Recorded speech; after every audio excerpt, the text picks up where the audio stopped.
ન્યૂઝમાં આપનું સ્વાગત છે।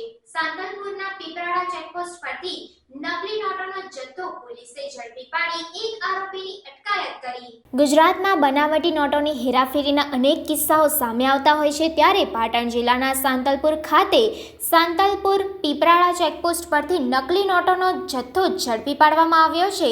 ચલણી નોટોના જથ્થા સાથે ₹500ના દરની 446 નોટોની 2.23 લાખની નકલી ચલણી નોટો ઝડપી પાડવામાં આવી છે અને ગણેશ નામના શખ્સની અટકાયત કરવામાં આવી છે। બિકાનેરથી મોરબી ખાનગી બસમાં જઈ રહ્યો હતો ત્યારે સાંતલપુર પોલીસને ખાનગી લક્ઝરી બસમાં તપાસ હાથ ધરી હતી। આ નકલી નોટોના જથ્થા સાથે એક ઈસમની સાંતલપુર પોલીસે ધરપકડ કરી આગળની તજવીજ હાથ ધરી છે।